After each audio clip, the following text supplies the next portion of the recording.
buenas tardes. Bienvenidos nuevamente a nuestros encuentros de la cátedra correspondiente a lo que es el fundamento legal del sistema educativo. Lamento mucho que en la clase o nuestro encuentro anterior se haya ido el servicio de energía eléctrica y por ende fue suspendida la clase. Por ende, pues vamos a hacer lo que es un pequeño repaso porque hubo ámbitos o aspectos que quedaron en el aire. Eh, Estábamos conversando, gracias, muy amable, Con Nicolás, sin azúcar. muy amable. Estábamos conversando en lo que es el primer encuentro, lo que eran las dimensiones humanas, sobre lo que es la racionalidad, la libertad, la historicidad, religación y sociabilidad, enfocándonos específicamente en el último o en la última dimensión referente a la sociabilidad, que es una de las más importantes porque justamente con ellas es que mantenemos relaciones con las demás personas, ya que nosotros como seres humanos ameritamos vivir en sociedad para satisfacer diversas necesidades e intereses mutuos. También conversábamos en esos encuentros que el derecho es un producto, es un resultado de la sociabilidad humana.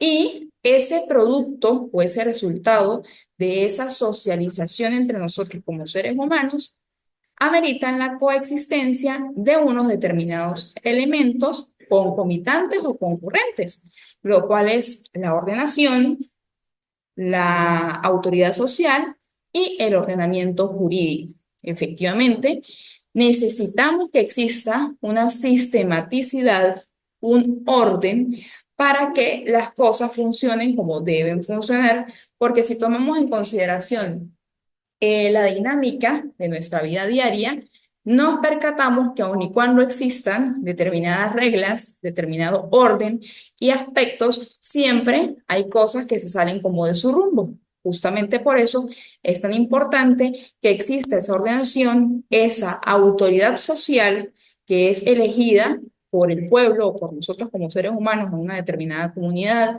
en un determinado estado, en un país para que lleve las riendas de lo que es esas actividades y satisfacer las necesidades del colectivo. Esto incluye, porque estamos hablando a nivel muy general, de una actividad financiera del Estado, de satisfacer intereses, garantizar lo que es la existencia, el goce y efectivo ejercicio de los derechos humanos. Eh, Además de ello, que las personas podamos gozar de una verdadera calidad de vida. Y para que se garantice esa calidad de vida es menester del Estado y de las personas que conformamos ese Estado contar con lo que es esa educación de calidad, que es lo que nos amerita o nos importa en este encuentro con la cátedra en la cual estamos compartiendo. Y además de ello está el trabajo. Ambos elementos son los que garantizan que las personas gocen de calidad de vida. Y el ordenamiento jurídico, aquí hay que tomar en cuenta que dentro del ordenamiento jurídico tiene que existir elementos que son meramente estáticos, pero otros son flexibles. Y ustedes dirán, ¿pero por qué estáticos y flexibles? Porque, bueno, la norma está constituida por un presupuesto de hecho y de conformidad con ese presupuesto de hecho es que viene lo que es la consecuencia jurídica. Si, por ejemplo, nosotros cometemos una infracción a nivel de lo que es tránsito, sabemos que podemos ser multados o incluso nos pueden quitar el carro y de allí viene un proceso determinado. Entonces, por eso es que ese resultado de la sociabilidad humana, lo que es el derecho, amerita lo que es ese orden, esa autoridad social que está al servicio de la comunidad y el ordenamiento jurídico. En esa parte hablo que es flexible porque como ustedes se dan cuenta constantemente y desde que somos niños, aun y cuando hay muchas situaciones que no cambian, hay otras partes que sí. Y nosotros observamos que en el dinamismo de los grupos, de los movimientos sociales, de los requerimientos, del desarrollo, la tecnología, la globalización, la inteligencia artificial y determinadas necesidades o problemáticas que se suscitan en diversos lugares del mundo conllevan a que el derecho vaya transformándose. Eso quiere decir que hay normas que en algún momento quedan nulas, no se aplican, hay otras que se transforman o son reformadas para aplicar lo que es la norma más adecuada en pro de nosotros como seres humanos. Por eso es que existen principios a nivel del derecho internacional de los derechos humanos que habla del principio pro homine, que es aquel que se aplica siempre en beneficio de todos. Cuando existan dos o más normas que tengan que ver con un caso en específico, porque ojo, no todos los casos son iguales, siempre se va a aplicar de manera íntegra esa norma. Pero la intención o el punto que me interesa que ustedes tengan claro es que dentro del ordenamiento jurídico, dentro de esa normativa, siempre va a existir una parte estática, que es la que siempre tenemos que respetar de las normas, y el ámbito flexible son esos hechos que pueden ir cambiando en la medida que va avanzando la sociedad y las comunidades en sí. Es por ello que es tan importante la existencia de unas verdaderas políticas públicas y de que se respete ese proceso en donde son creadas las mismas, que haya una supervisión, que haya un seguimiento, que haya evaluación, modificaciones de las mismas, con la participación de las diversas comunidades. Porque aun y cuando todos vivimos, por ejemplo, en Venezuela, en la República Bolivariana de Venezuela, los tachirenses, por ejemplo, para tomarlo como ejemplo, que nos encontramos al suroeste de Venezuela y tenemos frontera con la República de Colombia, no tenemos el mismo contexto o no vemos las situaciones, no gozamos de contextos similares a los que siguen en Caracas. Es por ello que las políticas públicas que puedan ser aplicadas aquí en distintos municipios del estado Táchira no pueden ser las mismas que lleguen a aplicarse, por ejemplo, en Caracas o, por ejemplo, en Bolívar o en Delta Macuro, para darles un ejemplo. Siguiendo con lo que es el derecho en la vida social, el derecho está en todo, lo vamos a conseguir en absolutamente todas las situaciones de la vida humana y es por ello que independientemente de la carrera que elijamos para formarnos, siempre vamos a conseguir lo que son normas porque es necesario y se amerita la existencia de una normativa, de un ordenamiento jurídico para que todo se desarrolle de la mejor manera posible.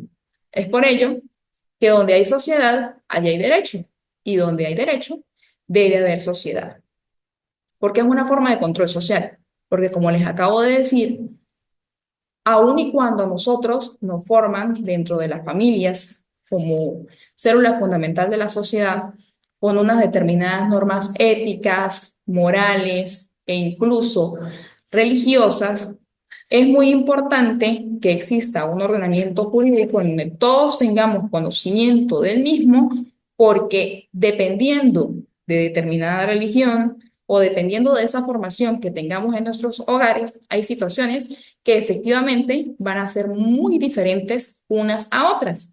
Pero si contamos con el conocimiento de ese ordenamiento jurídico, va a existir un determinado control social. Y sabemos que si cometemos, por ejemplo, un determinado delito, tenemos una determinada consecuencia. Sabemos que si, por ejemplo, tenemos una empresa, en esa empresa tenemos que cumplir con determinadas responsabilidades. Si el trabajador presta un servicio, yo como patrono o como entidad de trabajo tengo que pagarlo.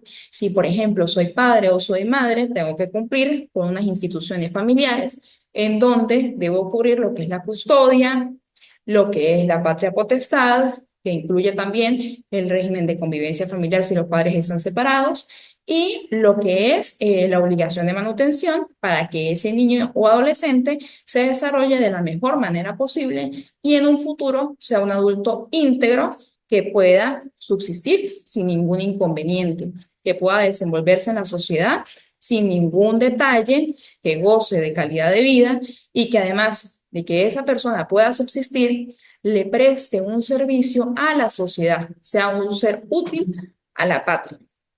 Es por ende que es tan importante el derecho en la vida social, el derecho en las comunidades. Y si lo traspolamos a otra parte, por lo menos en la educación, dentro de la educación es fundamental que exista este orden tienen que existir normas independientemente del lugar en donde nos encontremos para que exista un respeto tanto para el profesional de la educación, que tiene que ser genuinamente flexible en el desarrollo de sus clases, de conformidad con sus materias, el ámbito teórico, el ámbito práctico, tomando en cuenta que todos tenemos distintos tipos de inteligencia, ingeniárnoslas para que captemos la atención del estudiante y así vaya fomentando lo que es su conocimiento y tenga siempre esa avidez por investigar y por desarrollar distintos temas y aspectos que son fundamentales para su formación y su desarrollo.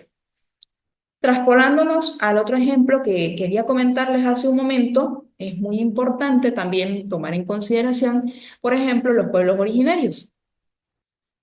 ¿Por qué? Porque los pueblos originarios gozan de unos derechos humanos fundamentales también, pero ellos tienen sus propias normas. Entonces, aun y cuando nosotros que vivimos en la ciudad o en un determinado pueblo, en una determinada comunidad, no formamos parte de su formación, pero no por ese hecho no podemos ir respetar lo que son sus principios, lo que son sus valores, sus tradiciones, sus costumbres y las particularidades que tienen. Por ello se respeta su territorio, debemos respetar sus derechos humanos y ellos tienen una determinada formación. Eso quiere decir que de una u otra manera manejan un control social determinado, pero no por ese hecho no tienen unas determinadas normas en su comunidad en donde incluso toman mucho en cuenta lo que es la vida, el ambiente, la vida de los animales, entre otros. ¿Qué sucede con lo que es el concepto de derecho? Que más adelante lo vamos a desarrollar un poco a profundidad, de conformidad con la fuente que les comparto aquí en la presentación, es de conformidad o de acuerdo, la fuente es de la Biblioteca Nacional de Chile, y allí pues son normas que son dictadas por quién, por una determinada autoridad social que ordena rectamente esa vida social y se convalida para que responda a unas circunstancias históricas en concreto. En líneas generales, son normas, rigen determinadas situaciones de nuestra vida social y hay que tomar en cuenta las circunstancias de modo, tiempo y lugar para que sea acorde a cada uno de nosotros. De nada sirve que nosotros por lo menos estemos regulando una situación que pasó hace bastante tiempo. Que es bueno tener esos antecedentes, ese cúmulo de normativas, está muy bien, pero no por ello podemos estar desfasados y es por eso, no sé si ustedes lo conocen, hay muchas personas que comentan que al momento de formar normas que se van a dar a nivel internacional, en donde es un poquito bastante complicado que los estados se pongan de acuerdo para constituir lo que es un tratado, un convenio o un acuerdo, traten de hacerlo de la mayor o en el menor tiempo posible. ¿Para qué? Para que cuando esa norma sea publicada y sea aplicada por todos los estados, parte dentro de ese instrumento internacional, no quede desajustado al tiempo. Porque como ustedes se dan cuenta, la inteligencia artificial, por ejemplo, está abarcando cada vez más ámbitos de nuestra vida y va muy rápido. Entonces es como si estuviera en disonancia el ámbito normativo de esa inteligencia artificial.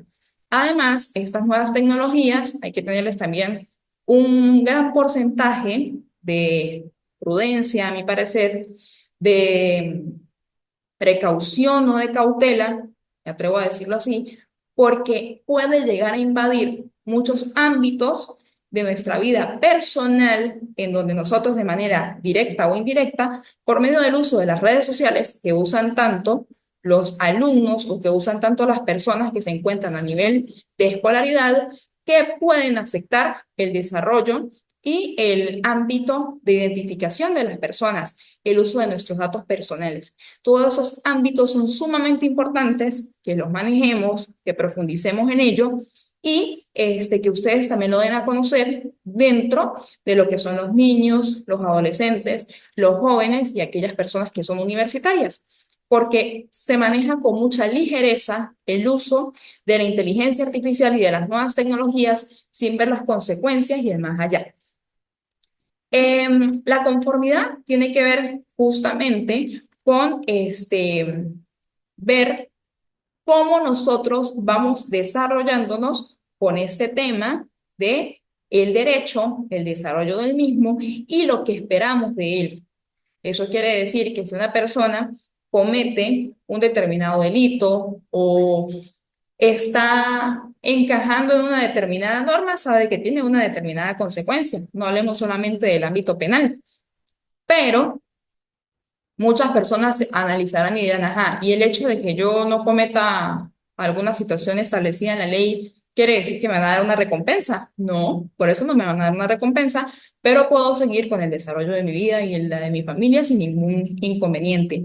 El detalle está es que obviamente si llegamos en algún momento a estar incursos en un delito, por ejemplo, en el ámbito penal, obviamente, van a revisar nuestros antecedentes penales. Y si ven que no tenemos antecedentes penales, esos son puntos a favor de esa persona, tomando en cuenta, claro está, la investigación del caso en concreto.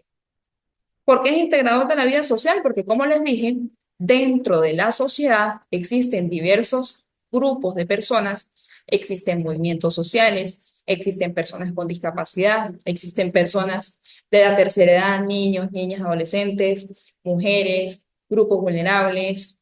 Muchos ejemplos podemos llegar a mencionar acá, pero que en sí integran la vida social porque la centralidad de todo es en el ser humano, en sus derechos, en el goce y ejercicio de todos los ámbitos que puede garantizarse dentro de lo que es las normas jurídicas, y esto va a garantizar que en comunidad todos tengamos una mejor calidad de vida.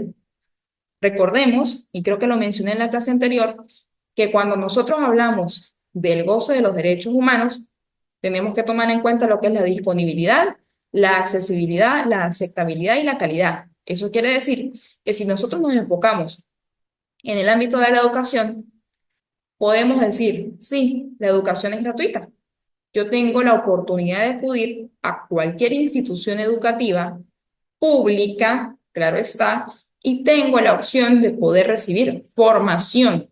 Y esa formación en el deber ser tiene que ser una educación de calidad, con personas, con seres humanos que tengan esa sensibilidad, que tengan ese don de enseñar, que tengan una formación profesional adecuada, íntegra, como les mencioné hace un momento, genuinamente flexibles, que comprendan que cada persona que nos está escuchando o que está en el sillón frente a nosotros es un mundo que ha tenido diversas experiencias, y de conformidad a esas experiencias y a esa formación dentro de la familia, tiene una manera de ver la vida. De allí es donde nosotros, como facilitadores de un determinado tema, tenemos que ingeniárnoslas para que esa persona siempre esté motivada y siempre quiera seguir formándose. Realmente la educación es tan valiosa, tan importante, que nosotros realmente desconocemos todo lo que podemos llegar a hacer mediante una gran formación y la motivación de los alumnos que tenemos al frente.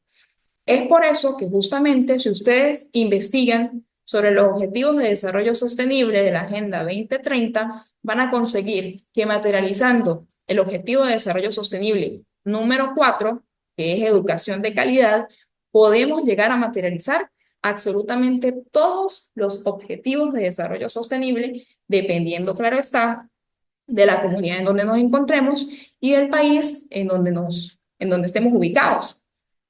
Pero lo importante allí es que si se da una educación de calidad, todo va fluyendo de la mejor manera posible y el país va a ir progresando en pro de todos sus ciudadanos.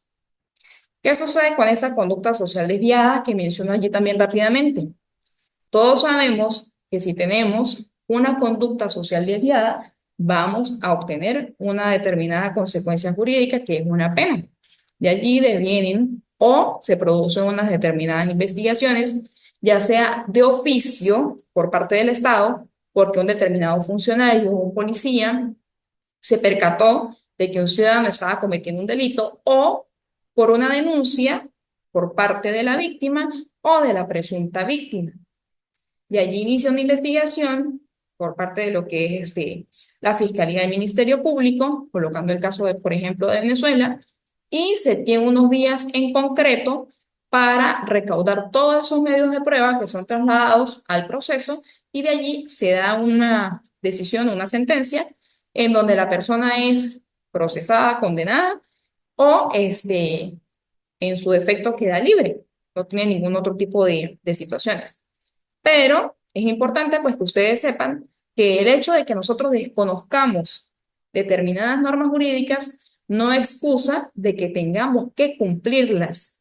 Es por ello que es muy importante también que nosotros como formadores y como personas que tenemos en nuestras manos ese deber y esa motivación para transmitir información a las personas que nos están escuchando y que están ávidas del conocimiento, que se instruyan y que conozcan que hay muchas situaciones que a veces llegamos a cometer o a omitir que pueden llegar a ser un delito. Entonces, también tomémoslo en cuenta, tanto para nuestra familia como para los alumnos a nivel general. Como les dije hace un momento, el derecho es un sistema de orden normativo e institucional. Esto quiere decir que hablamos de normas en sí establecidas en distintas leyes, sean orgánicas, sean ordinarias, sean resoluciones, sean decretos, dependiendo del ámbito en el cual nos estemos desarrollando, e instituciones, cuando hablamos, por ejemplo, de la administración pública en sus distintas vertientes, si lo podemos decir así, y regulan lo que es la conducta externa de las personas, inspirado en los postulados de justicia y certeza jurídica. Allí nos vamos o nos enfocamos en lo que son los principios generales del derecho. Los principios generales del derecho, o por lo menos los más importantes, es la justicia, la seguridad jurídica y el bien común. Si nosotros hablamos de justicia, a grosso modo, a nivel muy general, es darle a cada quien lo que le corresponde, pero aquí los llamo a que siempre tengan en cuenta como docentes, como profesores, como formadores y facilitadores, que tenemos que recordar lo que es la equidad. De ninguna manera podemos aplicar un mismo tipo de evaluación, por ejemplo, a un alumno que tenga una determinada discapacidad que a todo el conglomerado de alumnos que se encuentran en buen desarrollo y que no tengan ninguna discapacidad. Entonces, por eso hablemos de justicia. Bueno, justicia se le da a cada quien lo que corresponde, pero equidad, tomemos en cuenta las diferencias de cada uno para llegar a aplicar una determinada situación. Y la certeza jurídica que regula la convivencia social, como les he dicho en estas clases, que permite resolver conflictos de relevancia jurídica pudiendo imponerse coactivamente. Esto, como les dije, extraído de la Biblioteca Nacional de Chile. Esta información la pueden conseguir en internet. Solo se los digo a manera general. Hay muchos conceptos de derecho, pero lo importante es que ustedes sepan es que a nivel de normas jurídicas y a nivel institucional existen unas normas que regulan nuestra conducta externa. Se toman en cuenta los principios generales del derecho, justicia, como los expliqué ahorita, seguridad jurídica, porque nos deben garantizar seguridad a nivel del ordenamiento jurídico y no estar cambiando las normas constantemente en cuanto a un mismo tema, porque después desconocemos realmente qué es lo que se está aplicando en modo, tiempo y lugar. Y aparte de eso, el bien común. ¿Por qué el bien común? Porque no podemos llegar a sacrificar el bien colectivo por el bien individual. Siempre, siempre tenemos como docentes y como ciudadanos que estar enfocados en el bien de todo el colectivo o por lo menos de la mayoría. De ninguna manera podemos llegar a invadir, a irrespetar o a faltar a los derechos del conglomerado porque estaríamos cometiendo pues un delito atroz, y lo podemos llegar a mencionar de esa manera. Y esto es lo que permite resolver los conflictos de relevancia jurídica en donde puede imponerse lo que son esas consecuencias jurídicas que les he venido comentando durante la clase. ¿Qué sucede? Dentro de esta función social integradora del grupo, de este control social, hay un ámbito que también quiero que tomen en cuenta y es la resolución de conflictos. Quiero hablar muy brevemente de esto porque es algo bastante importante. ¿Qué sucede? Nosotros también tenemos en nuestras manos, como docentes, como facilitadores, como formadores, instructores, y en cualquier ámbito en donde nos estemos desenvolviendo, que nosotros tenemos la oportunidad de lograr resolver diferencias y conflictos sin necesidad de llegar a mayores. Comprendo muy bien que no todas las situaciones son iguales, comprendo muy bien que por el hecho de que cada ser humano reacciona de conformidad a su formación y a sus experiencias, también es muy importante tomar en cuenta en las instituciones educativas que existe el diálogo, que existe la negociación y que existe la mediación. Pero lo más importante de todo es que exista esa autonomía de la voluntad, que todos tengamos voluntad realmente de resolver esa diferencia, esa divergencia, esa situación que está sonando en el grupo y que en consenso, aplicando la escucha activa, podemos llegar a resolverlo. Esto es muy importante en un ámbito educativo, en un salón de clase, en donde efectivamente las opiniones, intervenciones, participaciones no van a ser las mismas. Y por eso es que en un futuro hablamos de universidades, porque en las universidades existe la universalidad de pensamiento. Y con base a esa universalidad de pensamiento es que se van formando nuevos conceptos. Lo hermoso de la educación es que ella va a ir avanzando, progresando y transformándose.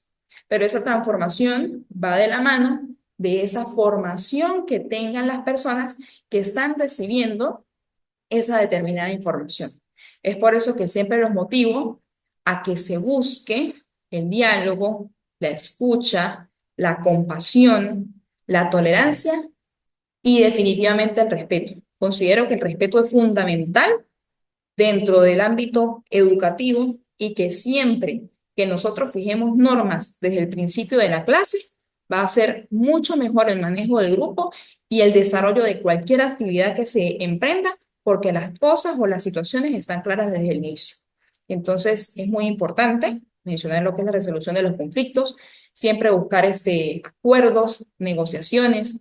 Si ambas partes no logran un acuerdo, buscar a una persona, un tercero, que sea neutral, que no se apoye en una o en otra persona, sino que siempre esté buscando el bien de todos y se solucionen las situaciones.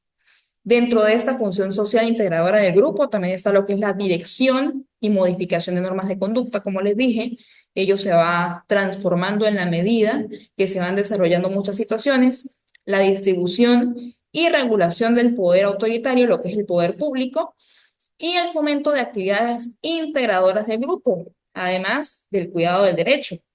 ¿Qué quiere decir esto? Lo que les mencioné hace un momento, lo que es revisar normas, suprimirlas, crear nuevas, modificar normas y criterios para hacerlos eficaces e irlos adaptando de conformidad a esa situación de tiempo y lugar. ¿Cómo regula el derecho a la vida social? Por medio del ordenamiento jurídico, con formas de interrelación con la comunicación, regulando lo que son las normas y dando ese orden, esa organización, se le van otorgando conceptos.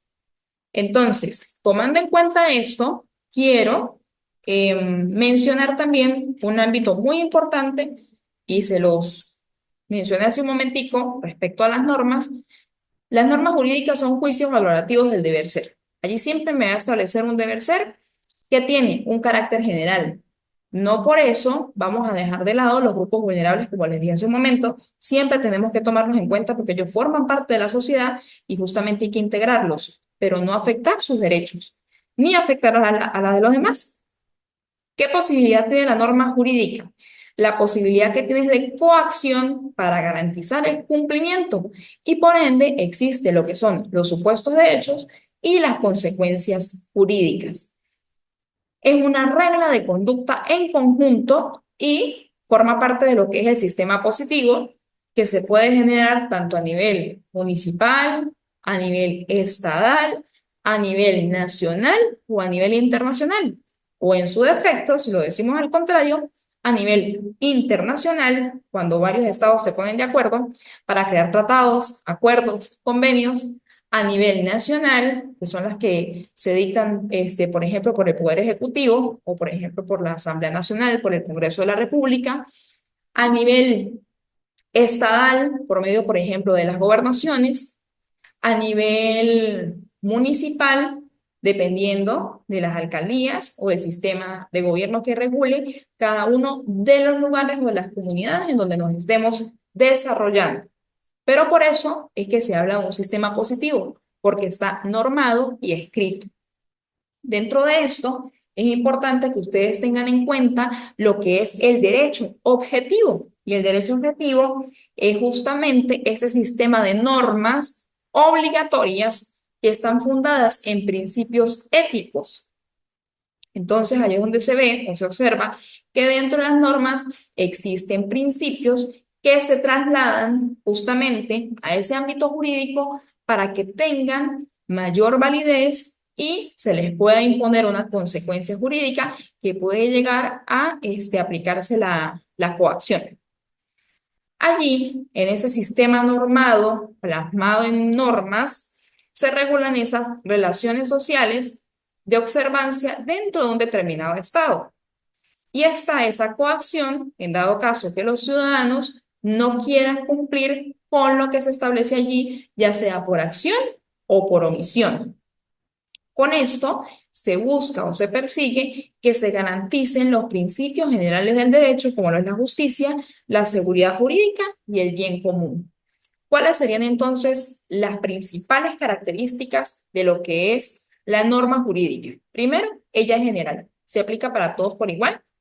Ojo, hay unas determinadas excepciones, en el derecho siempre hay excepciones, pero habría que verificar siempre los casos en concreto. Por otra parte, es racional, no es dada porque sí, sino porque tiene una lógica la existencia de cada una de ellas. Son obligatorias, no quiere decir por ello que entonces se va a aplicar a unos sí y a otros no, es para todos por igual. Tiene esa posibilidad de coercibilidad y además de ello, pues es bilateral, se aplica de un lado y del otro. Si nos vamos, por ejemplo, a un contrato de compraventa, se aplica para el comprador y para el vendedor. O si, por ejemplo, nos vamos a normas en el ámbito educativo, se toma en cuenta la posición del docente o del profesional que es el educador y de los alumnos. Ambas personas en esas posiciones, en ese desarrollo educativo, van a tener unas determinadas normas que sí, se tienen que respetar sí o sí para que se desenvuelva de la mejor manera posible el proceso de la educación, que es imperativa porque es un mandato y obviamente siempre, siempre, siempre se va a buscar que prevalezca la justicia. En cuanto al derecho objetivo, pues puede ser natural y puede ser positivo. En cuanto al ámbito positivo de ese derecho objetivo, está el ámbito vigente e histórico. Como les dije, es importante que tomemos en cuenta los inicios de las normativas y esa parte histórica para tener como un precedente y un antecedente, saber de dónde venimos y hacia dónde vamos. Pero en el caso del ordenamiento jurídico, es sumamente importante que el mismo sea vigente para que tenga eficacia en tiempo y país. Obligatoria, por ejemplo, por la publicación que existe en la Gaceta Oficial de la República Bolivariana de Venezuela. Desde allí, por ejemplo, cuando es publicada una ley en la Gaceta Oficial de la República Bolivariana de Venezuela, dando el ejemplo de Venezuela, ya sea en Gaceta ordinaria o extraordinaria, nos damos cuenta desde qué momento comienza a regir determinada ley o desde qué momento comienza a regir determinada norma o desde qué momento es nombrado en el cargo fulano de tal. O si por el contrario, esa norma que está siendo publicada se publica para que la población vaya teniendo conocimiento de la misma, pero tiene una vacación legis o una vacación legal. Ella misma va a establecer desde qué fecha comienza a regir la misma, pero es muy importante que se tome en cuenta que el derecho tiene que estar vigente, de conformidad a modo, tiempo y lugar. Y en el ámbito de lo que es el derecho objetivo natural, postula la existencia de derechos del hombre fundados justamente en esa naturaleza humana, ¿Qué sucede? Este es inmutable y universal. Si nosotros, por ejemplo, observamos las primeras normas, seguimos justamente al derecho, a esa parte normada, jurídica, hay un principio fundamental, incluso en las religiones, que es, por ejemplo, no matar. Entonces, si nos vamos a eso, es una norma, pero no necesariamente es jurídica, que con el paso del tiempo y con las situaciones que se han generado, que están incluidas dentro del ámbito jurídico, totalmente, han sido trasladadas al ámbito jurídico para que ninguno se tome justicia por su propia mano y no aplique el ojo por ojo y diente por diente.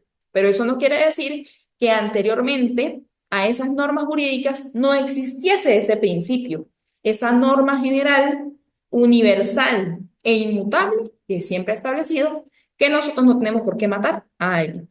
Es que no debemos hacerlo. Esto a modo de ejemplo. En cuanto al derecho subjetivo, como su palabra lo dice, es esa facultad que el derecho objetivo le otorga a una persona. Y es de allí donde vienen los derechos, como el derecho a la vida, el derecho a la libertad de expresión, el derecho a estar informado, el derecho de acceso a la información pública. Esto se subdivide de acuerdo a las categorías o generaciones de los derechos humanos. Conseguimos la generación o la primera generación de derechos humanos, que es referente a lo que es la libertad de expresión, las libertades, el derecho a circular libremente, el derecho a la identificación, el derecho al voto, son derechos civiles y políticos. Si nos vamos ya a la segunda generación de derechos humanos, es referente a lo que son los derechos económicos, sociales, culturales y ambientales, y de allí justamente viene lo que es la educación, el trabajo, el derecho a la salud, y sabemos que el hecho de que se afecte un derecho afecta a todos los demás. Em, por otra parte, es un querer y el pretender atribuido a un sujeto y la obligación por parte de otros. El sujeto en este caso, en el derecho subjetivo, sería el titular del derecho. El objeto es sobre el cual recae ese titular del derecho y el contenido es en qué consiste. Por eficacia, existen derechos subjetivos absolutos y derechos subjetivos relativos. Absoluto porque es oponible ante todos, por ejemplo, como el contrato que les dije hace un momento de compraventa, y relativos, por ejemplo, el beneficio de alimentación.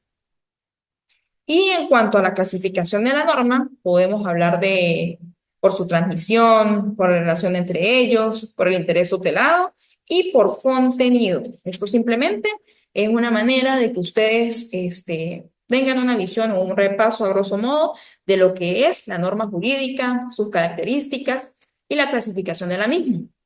Por otra parte, además del derecho objetivo y del derecho subjetivo, tenemos también lo que es el derecho público y el derecho privado.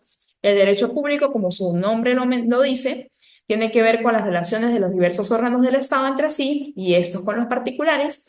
Y el derecho privado es el que regula las relaciones jurídicas entre particulares y de los particulares con el Estado cuando actúa despojado de ese poder de imperio.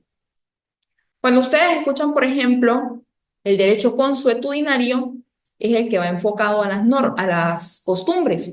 Entonces, cuando es una costumbre, es porque de manera reiterada y pacífica, una determinada comunidad o una determinada nación aplica un determinado principio o una determinada situación porque es lo que han visto a través del tiempo.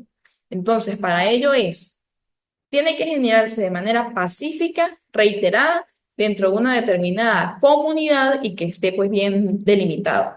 Eso sería el derecho consuetudinario porque está basado en la costumbre jurídica. No necesariamente tiene que estar plasmada, pero como se repite de manera pacífica y reiterada en un determinado tiempo y en una determinada comunidad, es norma. Esto generalmente se aplica en el mundo de lo que es el comercio, en el derecho mercantil y en el derecho marítimo. Y ya el derecho legislado, como su palabra lo dice, también está basado en lo que son las leyes.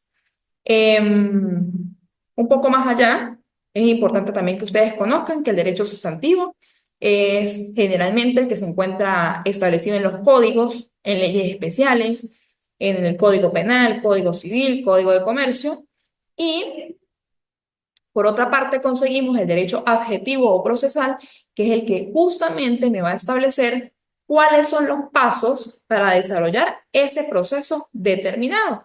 Como por ejemplo, el Código de Procedimiento Civil siempre me va a establecer cómo debo, por ejemplo, redactar la norma, cómo paso por paso voy a ir evacuando pruebas, promoviendo, por ejemplo, testigos, cuándo debo presentar los informes si es el caso, o si, por ejemplo, nos vamos a una ley orgánica procesal del trabajo, o cómo se da un proceso a nivel educativo. Eso es muy importante que lo tomemos en consideración. Y por otra parte, que también quiero que tengan en cuenta, se encuentran unas diversas fuentes del derecho, donde tenemos lo que son las fuentes directas e indirectas, directas como por ejemplo la Constitución Nacional o la Constitución de la República Bolivariana de Venezuela. Tenemos las leyes, leyes diversas, leyes orgánicas, leyes ordinarias, los reglamentos, dependiendo del caso. Recordemos que los reglamentos son aquellos que desarrollan las normas que se encuentran establecidas en una ley. Por ejemplo, si nosotros estamos hablando de la Ley Orgánica de Educación, se supone que esas leyes orgánicas de educación o leyes de educación, independientemente de donde nos encontremos, deberíamos contar con un reglamento que me desarrolle de una manera más específica esa norma. Entonces, cuando ustedes tengan una determinada duda, independientemente del tema que se esté desarrollando, siempre busquemos o procuremos encontrar lo que son los reglamentos y es aquel que nos va a despejar de cualquier duda o nos va a establecer qué debemos hacer con esa norma tan genérica que se encuentra en esa ley. Existen reglamentos que incluso están vigentes teniendo una ley más novedosa o existen incluso reglamentos parciales, perdón, en donde aparecen una parte de lo que se establece en esa ley general, pero no me establece otras. Pero siempre, siempre, siempre, mi consejo, mi orientación, mi sugerencia es que busquen si esa determinada materia o ese tema tiene un reglamento y con eso las cosas se van dando mejor. Además de tomar en cuenta la fecha de publicación de las normas, porque muchas veces se nos hace fácil hacer uso del Internet y de la información que está en ella y podemos acceder a información de otros países o información que no está vigente. Por eso hace rato les mencionaba que es muy importante el ámbito histórico, pero saber en dónde estamos ubicados en espacio y en tiempo para no cometer errores. Es por ello que justamente aquí dentro de las fuentes del derecho está la clasificación histórica y vigente, que ya se les acabo de explicar. Existen también fuentes indirectas que coadyuvan a explicar la Constitución, leyes, los reglamentos y los ordenamientos. ¿Cuáles serían esas fuentes indirectas, por ejemplo? La jurisprudencia y la analogía. La jurisprudencia es lo que emana de esos tribunales superiores. Por ejemplo, en el caso de Venezuela será el Tribunal Supremo de Justicia, sala constitucional, la que es vinculante para absolutamente todas las salas y para todos los ciudadanos, ella sería una fuente indirecta. Y la analogía es en aquellos casos que son similares o análogos, se aplica el mismo resultado a otros si el caso se presta para ello. Por ello siempre ustedes van a escuchar de mí el hecho de que se debe averiguar o se debe conocer bien cuáles son los hechos que implican en el caso para saber si podemos aplicarlos o no. También contamos con lo que son las fuentes formales, fuerza o poder creador del poder legislativo, a la forma misma de la creación de ese poder, que es la ley, y para otros puede ser la ley, la costumbre, la doctrina y la jurisprudencia.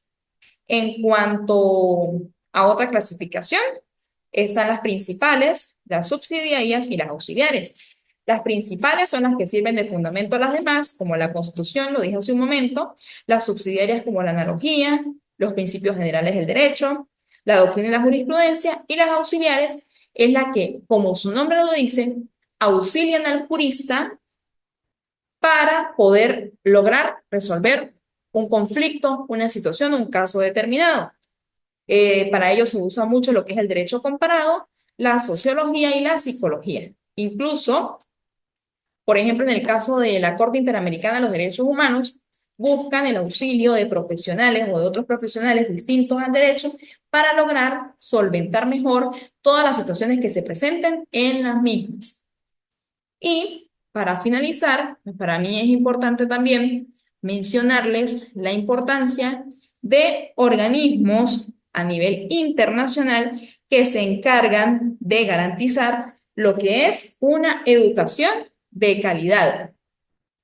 ¿Por qué se busca esto? Porque aun y cuando existen a nivel de países la búsqueda o la intención de una educación de calidad, y a nivel internacional hablamos, por ejemplo, de los Objetivos de Desarrollo Sostenible de la Agenda 2030, tenemos la existencia de la UNESCO. Y la UNESCO es la Organización de las Naciones Unidas para la Educación, la Ciencia y la Cultura.